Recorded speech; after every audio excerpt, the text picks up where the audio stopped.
Hey friends, if you're going to Yosemite National Park in 2022, then you need an extra reservation to go through the entrance stations. Let's talk all about it so that you can get what you need to have a fabulous trip in Yosemite this year.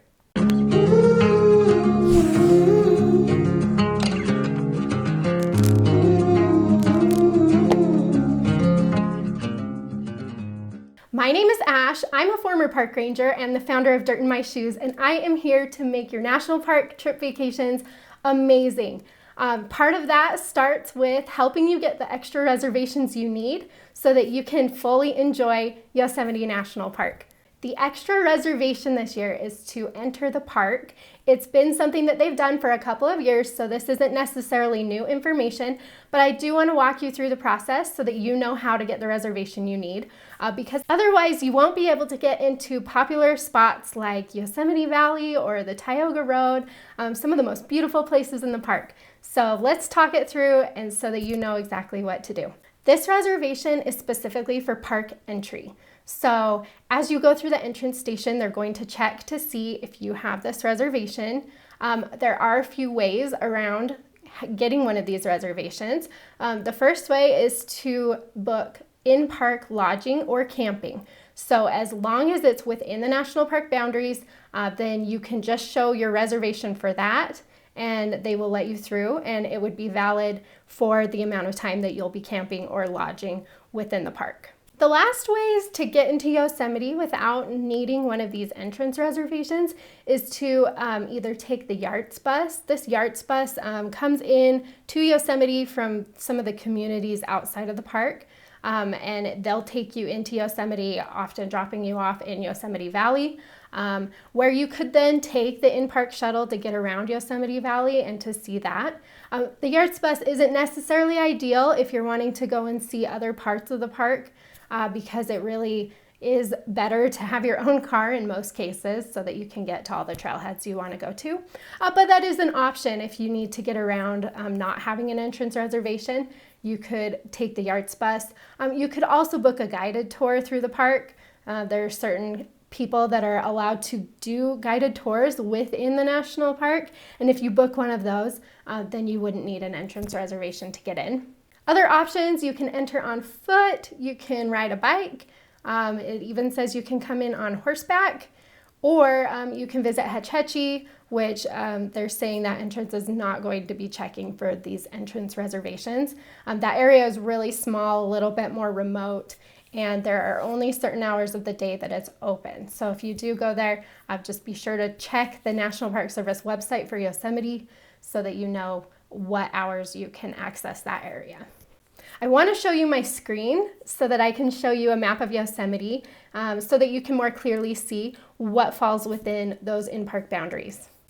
Okay, so this is just a really raw map of Yosemite, and it shows all of the campgrounds in the park. So as you can see, there's a few different entrances to this park, which is why I want to show you.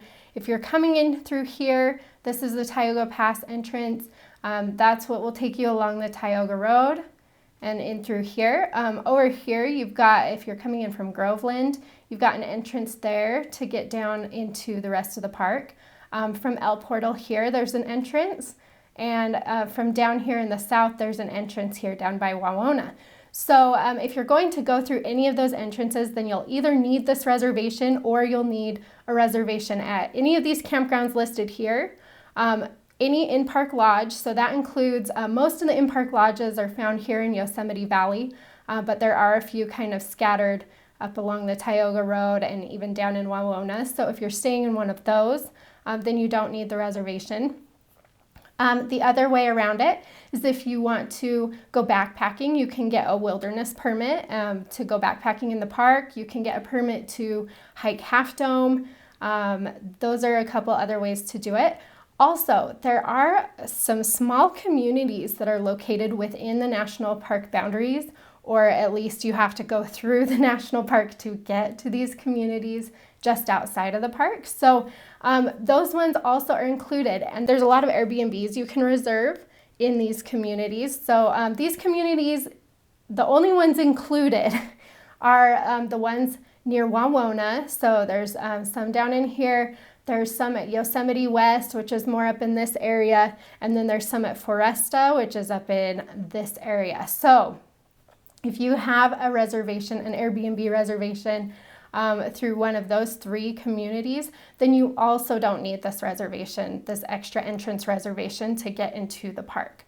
If you're staying in, for example, El Portal, if you're staying in Fish Camp, or up here, if you're staying in Groveland or Mather, then you do need a reservation, this entrance reservation, to get into the park. Those communities are not included in the exception list. So it's only the campgrounds, the lodges, these 3 communities of Foresta, West Yosemite West, and Wawona, and then like any in-park lodges that you book that are located within the national park boundaries.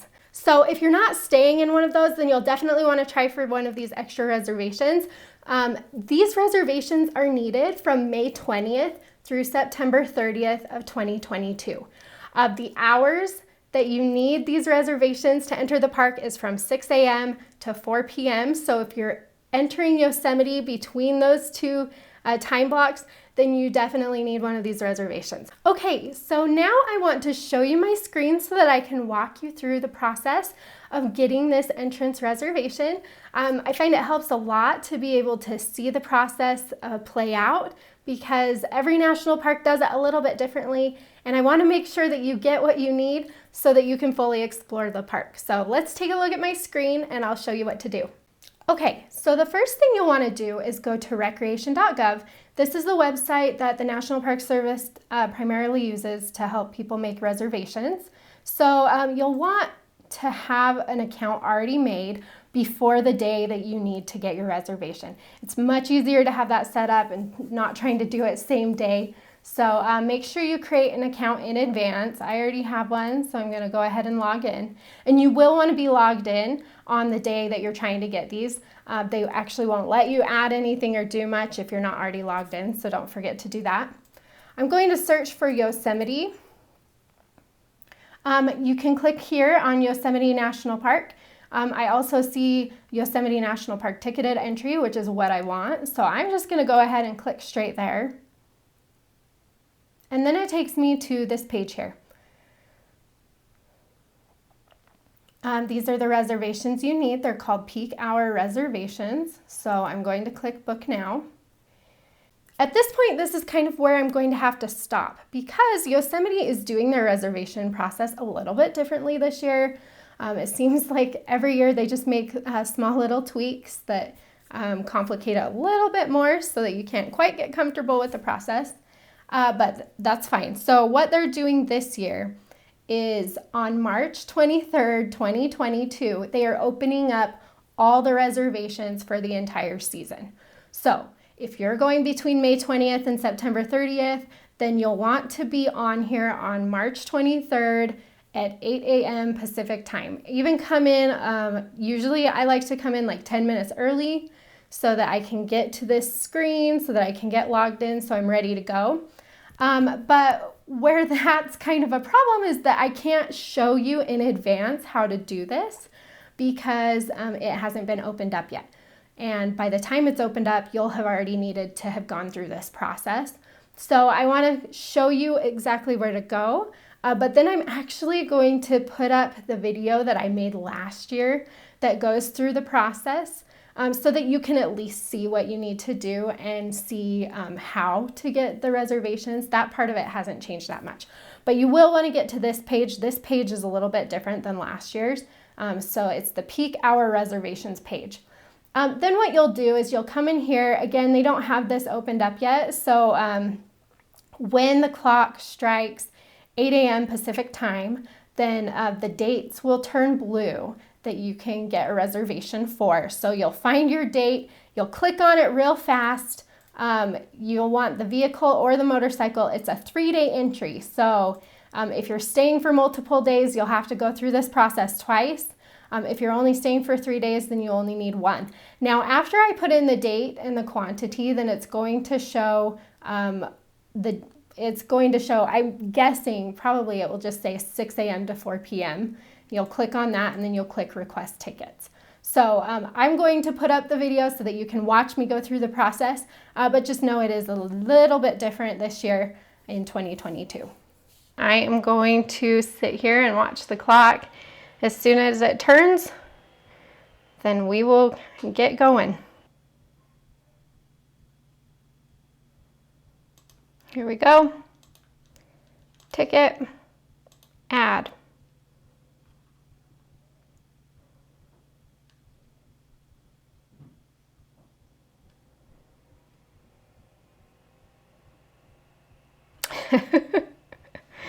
Come on, baby.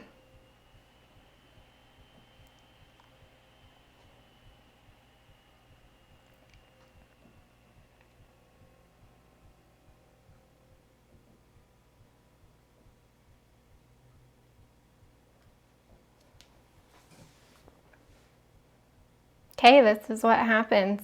These will be gone by the time it tells me if I have it or not.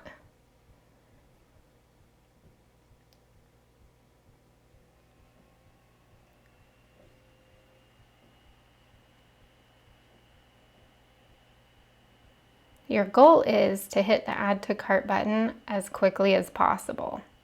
And so you'll want to make sure, oh my gosh, try refreshing the page and try again. I don't know, man. 521.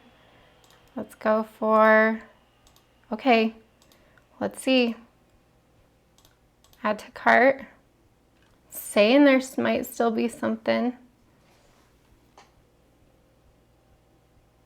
This is like one of the most stress-inducing things you have to do for the national parks. Oh my gosh.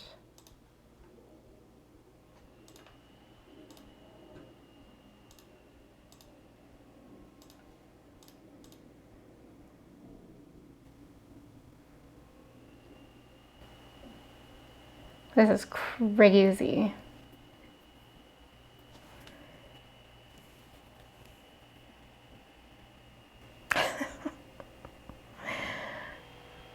All right.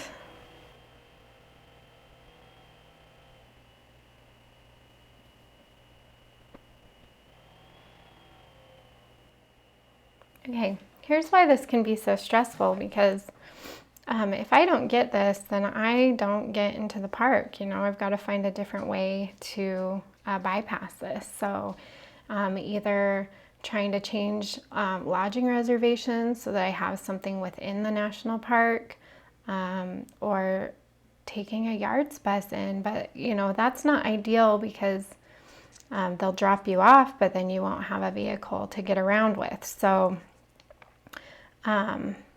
it just makes it really hard, especially if you've already planned your trip, to be able to feel confident and excited about going to the park. Okay, it couldn't make it. That's so crazy, you guys. It's still showing a bunch of availability, so I'm wondering if their system is down. Or it just hasn't been updated in real time. So I'm just gonna keep trying, and I know this doesn't make for a great video, but this is reality. This is what happens, and it can be just an incredibly stressful situation. Oh my gosh, I am going to Yosemite in 2021, but I paid a little bit of extra money to stay in the park because I'm going to be there for longer than 3 days, and so I didn't want to have to try to do this twice to get permits to cover all of the time that I'll be there. So I'm staying in Yosemite Valley, and that reservation will count, so that I actually won't have to go through this process. But I feel for you if you do, because there's been plenty of times where I've had to do this for various campgrounds or wilderness permits, anything like that. If you're trying to make a reservation, sometimes, especially for Yosemite, it's very difficult to get these reservations. The camping reservations also are like this. So It is. It's become quite a thing. It's just very, the whole process is just very overcrowded. And I wish that they would release these on a day-by-day basis instead of opening up a whole bunch at the same time, because that also would help with the traffic, the heavy traffic that they're saying they see on their site. Plus, it would make it easier for you to get like multiple entries if you needed to stay for longer than 3 days and stuff like that. So I definitely prefer when the parks do it on a rolling basis. I wish they were doing that here, but instead we're kind of just relying on trying to get something at the same time as everybody else. And I don't know if I'm going to be able to get something, in which case, if I wanted to try for another one, if I was going to stay longer than 3 days, then I mean, that's, as you can see, I can't even get the first one. So very difficult. And we'll just wait and see. We'll wait and see what this does.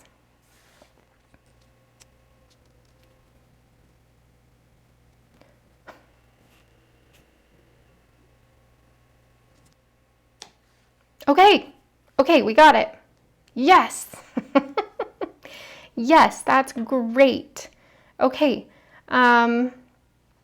so it's going to have my information. Now, I do have an annual pass, and so right here I will do this. And in fact, I think most of you probably should just do this. I guess you could pay in advance, but you can also just do this. It will take off the $33 for the entrance, and then you'll just pay the $2 for the reservation.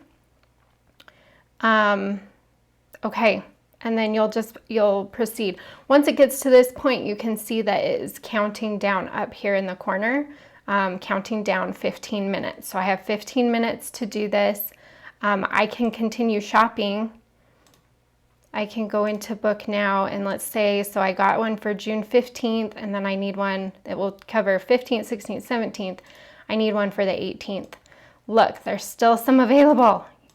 Let's see if we can get this one too.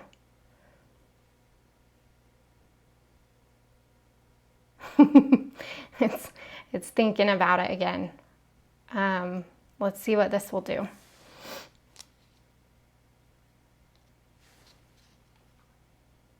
Okay, see, my time is still counting down here, and so I don't want to refresh the page because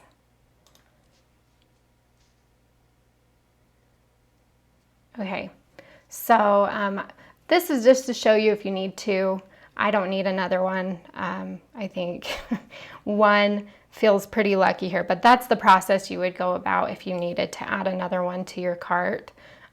Make sure you get the first one in your cart. It needs to be in your cart in order for it to be locked in, and then you'll just fill out those fields, and you'll pay for your reservation, and then they should send you a receipt, and it's something that you'll want to print out. That you'll get a receipt. You'll also get the day use entry permit emailed to you or in your Recreation.gov account, and just print that out. I don't suggest just having it on your phone because you never know. Okay, let's see. Oh my gosh. Okay, so they got rid of my first one. So you can't do that. And that's good to know. If I add a pass, okay, let's see. Upstate. Oh, I gotta fill out my information here. I'm in Utah, so I'm on Mountain Time, actually. And so that's why my clock says 9 o'clock instead of 8 o'clock. It will be 8 o'clock. Oh, okay. Never mind. It did do both. I've got to go back up here, and I've got to finish up this one. Utah. Okay. Okay, you guys, this is great. Here we go. Oh, I forgot to take that off, though. Modify. I'm telling them that I already have a pass, or I'll purchase it there.